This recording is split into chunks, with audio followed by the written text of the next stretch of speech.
Welcome to Taking Care of Business on Koerner Radio News Talk 1180 for the best in Saturday Talk Radio at 1 o'clock and on 1230 KGEO at 10 o'clock Saturday, and for the best in Wednesday Talk Radio on 1410 KERI Wednesday at 1 o'clock. Your host is Clay Koerner and I'm Marty Pay, and behind the big board is the producer's producer, the man himself, Greg Held. Clay, hey, was a great show with Dr. Thomas Sowell last week. I loved it. Yeah, that was a great. I love his book, Trickle Down Economics. Yeah, it's unbelievable how he has it right. Yeah, and I think we're going to have him on after the election talking about some other things I'd like to talk about. But remember, there's no such thing as trickle down. That's right. It's not a theory. Theoretically, it's not a theory. Right. Okay. Excellent interview we had with Ted Fowler, GM dealer and stockholder, talking about the truth about Obama Motors. Yeah, right. You know, I can't believe that guy's got a pass from the media. It's just amazing on what happened with General Motors. It's amazing he's got a pass on everything. Yeah. Hey, before we get into our guest today, I just wanted to make a little side note. One of the guys that I loved as an actor and as a ball player passed away this week. Alex Karras played for the Detroit Lions, and some of you may remember him from Webster, and he also I thought did a fantastic job in Centennial. He played Broomba in Centennial, and I thought he was a great actor, and it's sad to see him pass away. But you know what, Marty? We're all going to pass away. So, well, I owe the IRS too much money. They won't let me go, so they're going to keep me alive for a long time. Also, just as a side note, I attended a funeral yesterday for Al Wagner. It was a great funeral. Yeah. Al was a great guy. Yeah. And even though he was a Democrat, he was still a great guy. Yeah, he was, even for a Democrat. Hey, today we've got a couple of great guests. In the second half, we have Richard Holcraft from the Election Integrity Project. That's going to be fun, talking to him. But in the first half, we have a reoccurring guest, the capitalist evangelist, former 2008 VP nominee of the Libertarian Party, a former classmate of President Obama's, author of Conscience of a Libertarian, and a brand new Republican, Wayne Allyn Root. Wayne, welcome back to Taking Care of Business. Hey, Marty and Clay, great to be on again. So, okay, I got to start out with this. You are now a Republican again? I am. I left the Libertarian Party. I left everything I've built for the last 6 going on 7 years. I became the Libertarian Vice Presidential nominee in the last election. I became the chairman of the Libertarian National Campaign Committee. I became a board member of the Libertarian National Committee, and I became the vice chairman of the Nevada LP, and I left all of that behind to rejoin the GOP and to endorse Mitt Romney for President of the United States. And the obvious question you're going to ask is why? Yes, and the yes. answer is that I have children, and the future of America is at stake. And who's more libertarian doesn't matter. All that matters is Barack Obama will finish off America and destroy this economy once and for all if he gets 4 more years. And I'm willing to put my love of this country and my love of my children ahead of my career. It's time to put someone in the way of Barack Obama, and that only person that could be is Mitt Romney. Well, even if he does lose the election, he's still got a couple of months to screw us over. Well, there's no question. I mean, I think that's going to be the most dangerous time in the history of modern America.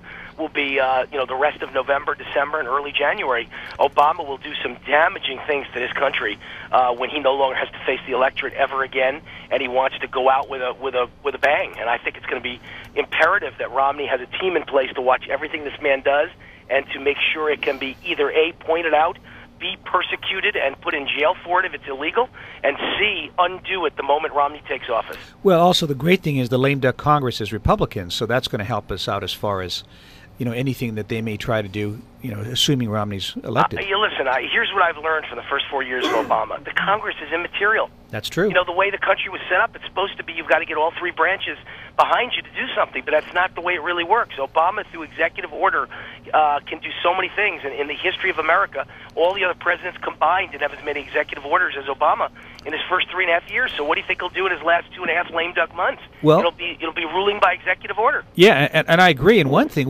last week we had a friend of ours on who was a GM dealer, and he talked about how they circumvented the law with what they did with government motors. I mean, I've been that's always been key to my criticism of Obama, has been that he broke the rule of law with GM, and he took away the ownership of the people who actually deserved to own the company, the people who put up the money, and he handed it to the unions. And that was literally the first time in the history of America that a president has gotten involved and broken the rule of contract law and screwed over investors and rewarded his campaign contributors. So I'm with you. And by the way, the second thing that happened that was criminal with the GM and Chrysler situation was that in addition to screwing over the investors, he screwed over all of the dealers.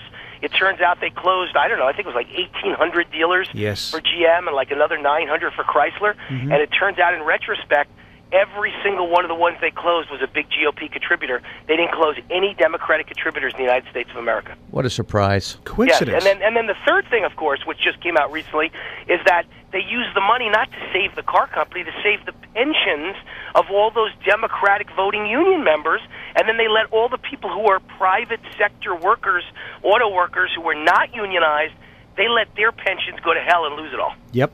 We're having a conversation with Wayne Allyn Root, former Libertarian VP candidate and classmate of Barack Obama, and a new Republican. And don't forget my website, root4america.com. You'll find all the latest updates, what I'm predicting for this election and why, and I'm predicting a Romney landslide of Ronald Reagan-like proportions. I agree. Hey, I'm looking at some information about GM, and it looks like, and maybe you can correct me if I'm wrong, that China has a major interest in General Motors. Well, China has a major interest in the Obama campaign. It just came out in the last day that Obama's website is owned by a guy who is basically does business with the Chinese government, and that Obama's website does not enforce any of the things that any other presidential candidate has ever enforced, which is you don't have to prove you're an American citizen to make a donation on Obama's website. And that leads to what I think is one of the big scandals of the Obama administration. He raised $180 million last month. That's impossible. From American citizens? No, nobody's got money anymore. The country's bankrupt, and those who do have money are all going for Romney. So there's nobody left to give him $180 million in a month. That money, as sure as I'm standing here, folks, came from foreign contributions of less than $50. They came in thousands and thousands of $49 contributions to avoid having to report to the FEC, the Federal Elections Commission, who's donating the money, what their name is, what occupation, and you don't have to prove they're American citizen. And I think that this campaign is being funded by foreign interests, and that's why it's such a danger if Obama were to be reelected. I thought it was contributions under $200. It's under 200 for one thing, and I can't remember what the one thing is, but it's under 50, you report nothing. See, 200 and over, you have to report like your occupation, how much money you make, your address. But under 50, you don't have to report anything. There's something you do have to report between 50 and 200, like maybe just the name and the address, but not necessarily the occupation or the income, say. But under 50, nothing is required. So Obama's campaign, it appears, let me say allegedly, so no one can ever sue me, allegedly it appears his campaign contributions are coming in by the millions in $49 and less. And they're coming in from foreigners. And that's the secret to how this guy is funding his campaign. It just went over $1 billion. Well, it's impossible to have $1 billion in this economy. Wayne, I have to admit that I personally donated to the Obama campaign. I sent $1.13, and since then I have gotten an email from at least 2 to as many as 5 different people a day asking for $3, $5, $10, $25, or $50 every day. I know. I have friends who are getting the same thing. I mean, it's nonstop. It's insulting how many times a day this guy asks for money. But I'm telling you, people are broke and they're not giving it. The money's all coming from foreign interests. I would say that the majority of his contributions, would be my guess, is coming from foreign interests. Say it's 60%. Well, the other 40, guess where that's coming from? I've seen stories that he's getting all his money from people who are on welfare. They're willing to give him 50 cents and $1 to make sure the welfare checks keep coming. He's gotten gigantic amounts of people to contribute $1 and $2 who collect food stamps, who collect welfare, who collect disability, who collect unemployment. He's harnessed all of them, and I guess in a way that means Nancy Pelosi was right. To her, the definition of an economic activity in America is food stamps, unemployment, and welfare. And I guess for Democrats, that's true. It is. Well, I guess that's why Clay donated $1.13. That makes sense now. I hope you sent 13 separate pennies. That's what I hope, so they can just sit there all day long counting their pennies, the Democrats. Well, I donated the similar numbers to the Romney campaign, but there were a few more zeros. And you don't get a letter 8 times a day asking for $1, do you, from the Romney campaign? About every other day. Every other day, okay. All right, they're all the same. But it's always from Mitt. With Obama, it's from everybody in the Democratic Party. Right, I get it. Well, I get it. Wayne, I kind of blame you for this partially. What am I getting blamed for now? Well, because, you went to school with Obama. Didn't you teach him right when you guys went to Harvard together? Well, first of all, it's Columbia. He went to Harvard Law. Columbia, I'm sorry. Columbia. We were both political science, pre-law, but I never saw him, never heard of him, never met anyone who ever knew him.